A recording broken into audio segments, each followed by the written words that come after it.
Bunny topic. ఒక రాష్ట్రం, లక్షలాది మంది భవిష్యత్తు.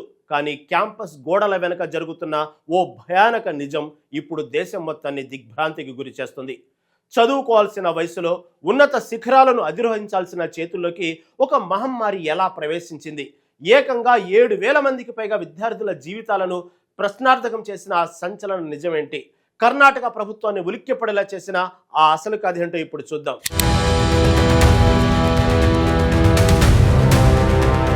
భారతదేశ సాంకేతిక రాజధానిగా, విద్యకు పెద్దపీట వేసే రాష్ట్రంగా పేరుగాంచిన కర్ణాటకలో ఇప్పుడు ఓ భయానక నిజం వెలుగు చూసింది. రాష్ట్రంలోని కాలేజీలు, యూనివర్సిటీల్లో చదువుతున్న యువత జీవితాలు ఒక్కసారిగా ప్రశ్నార్థకంగా మారుతున్నాయి. Karnataka state AIDS prevention society అధికారికంగా వెల్లడించిన గణాంకాలు విద్యావేత్తలను నిద్ర లేకుండా చేస్తున్నాయి. భవిష్యత్తులో దేశానికి వెన్నుముకగా నిలవాల్సిన యువత ఇలాంటి అనారోగ్య బారిన పడటం బాధాకరం. చదువుల కోసం నగరాలకొస్తున్న విద్యార్థులు దారి తప్పుతుండటం సమాజానికి పెద్ద సవాలుగా మారుతుంది. ఈ విపత్కర పరిస్థితిని చూస్తుంటే ఉప్పు నీటిలో చేప కదలలేనట్లు విద్యార్థులు అనేక ఇబ్బందులను ఎదుర్కొంటున్నారు. కాలేజీ గోడల వెనుక ఏం జరుగుతుందో ఎవరికి అంతుచెక్కని ప్రశ్నగా మిగిలిపోయింది.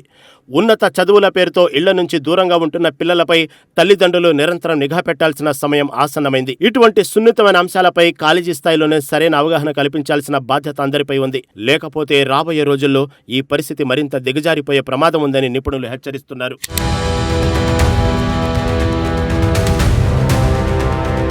రాష్ట్రంలో హెచ్ఐవి బాధితుల సంఖ్య క్రమంగా పెరుగుతుండటం ఆరోగ్య శాఖ అధికారులను సైతం కలవరపెడుతుంది. 2023-24 సంవత్సరంలో రాష్ట్ర వ్యాప్తంగా మొత్తం బాధితుల సంఖ్య 44,500గా నమోదైంది. అయితే గడిచిన కొద్ది కాలంలోనే ఈ సంఖ్య అసాధారణ రీతిలో పెరిగి 66,600కు చేరుకోవడం గమనార్హం. కేవలం 2 ఏళ్ల వ్యవధిలో ఈ స్థాయిలో కేసులు పెరుగుతుండటం వైద్యారోగ్య రంగంలో తీవ్ర చర్చకు దారితీసింది. ప్రస్తుతం జరిపిన తాజా వైద్య పరీక్షల్లో 18 నుంచి 25 సంవత్సరాల వయసు గల వారిపైనే దీని ప్రభావం ఎక్కువగా ఉన్నట్లు తేలింది. సుమారు 7,000కు పైగా కాలేజీ విద్యార్థులకు పాజిటివ్ నిర్ధారణ కావడంతో విద్యాసంస్థలు అప్రమత్తమయ్యాయి.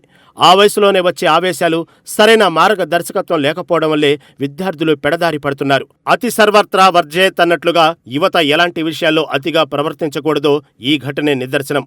యువత తమ ఉద్వేగాలను అదుపులో ఉంచుకోకపోతే ఎంతటి తీవ్ర పరిణామాలు ఎదుర్కోవాల్సి వస్తుందో ఇది స్పష్టం చేస్తోంది.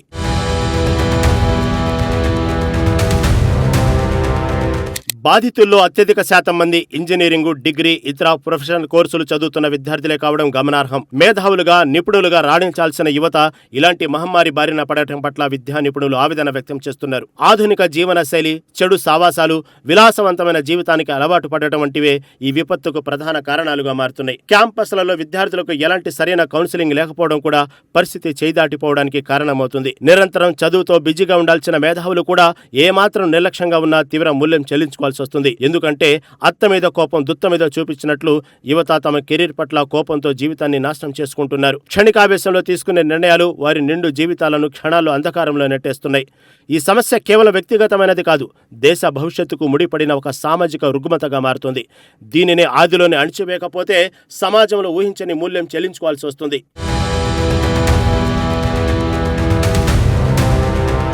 ప్రస్తుత అంచనాల ప్రకారం దేశవ్యాప్తంగా హెచ్ఐవి కేసులు ఎక్కువగా నమోదవుతున్న రాష్ట్రాల జాబితాలో కర్ణాటక 3వ స్థానంలో నిలిచింది. రాష్ట్రంలో మొత్తం బాధితుల సంఖ్య దాదాపు 2,60,000కు పైగా ఉంటుందని వైద్య శాఖ అధికారులు అంచనా వేస్తున్నారు. ఈ గణాంకాలు రాష్ట్ర పరువును, ప్రభుత్వ యంత్రాంగాన్ని ఒక కుదిపేశాయి.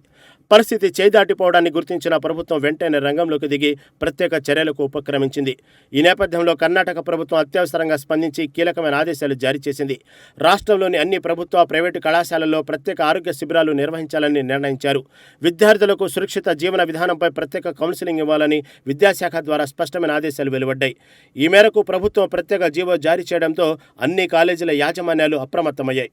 విద్యార్థులు అవగాహన కల్పించడం ద్వారా మాత్రమే ఈ వ్యాధి విస్తరణను కొంతవరకు అడ్డుకోగలమని అధికారులు భావిస్తున్నారు.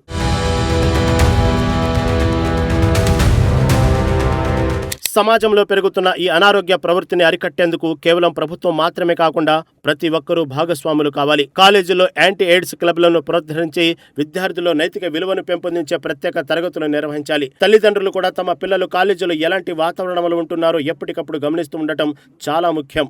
ఏ చిన్న లక్షణం కనిపించినా మొహమాట పడకుండా వెంటనే వైద్యుల వద్దకు వెళ్లి పరీక్షలు చేయించుకునే ధైర్యం విద్యార్థులకు ఉండాలి.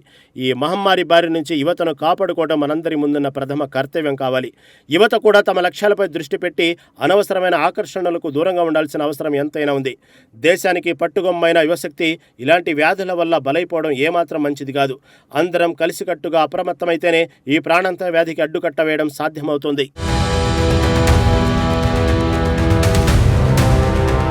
కర్ణాటక విద్యాసంస్థలు వెలుగు చూసిన భయంకరమైన పరిస్థితులు ఎలాంటి ఆందోళన రేకెత్తిస్తున్నాయో ఇది కేవలం ఒక రాష్ట్రానికో ఒక ప్రాంతానికో పరిమితమైన సమస్య కానే కాదు. యావత్తు దేశ భవిష్యత్తుకు సంబంధించిన అతి పెద్ద హెచ్చరిక. ఆధునికత పేరుతో స్వేచ్ఛ ముసుగులో దారి తప్పుతున్న యువత తమ ప్రాణాల మీదకు ఎలా తెచ్చుకుంటున్నారో ఈ వాస్తవాలు కళ్లకు కడుతున్నాయి. ఇకనైనా తల్లిదండ్రులు తమ పిల్లల నడవడికపై వారి స్నేహాలపై ఓ కన్నేసి ఉంచకపోతే రేపు జరగబోయే అనర్థానికి ఎవరు సమాధానం చెప్పలేరు. మరి ప్రభుత్వాలు, విద్యాసంస్థలు సంయుక్తంగా తీసుకుంటున్న ఈ చర్యలు క్యాంపస్లలో విస్తరిస్తున్న ఈ సైలెంట్ కిల్లర్కు ఎలా అడ్డుకట్ట వేస్తాయో వేచి చూడాలి.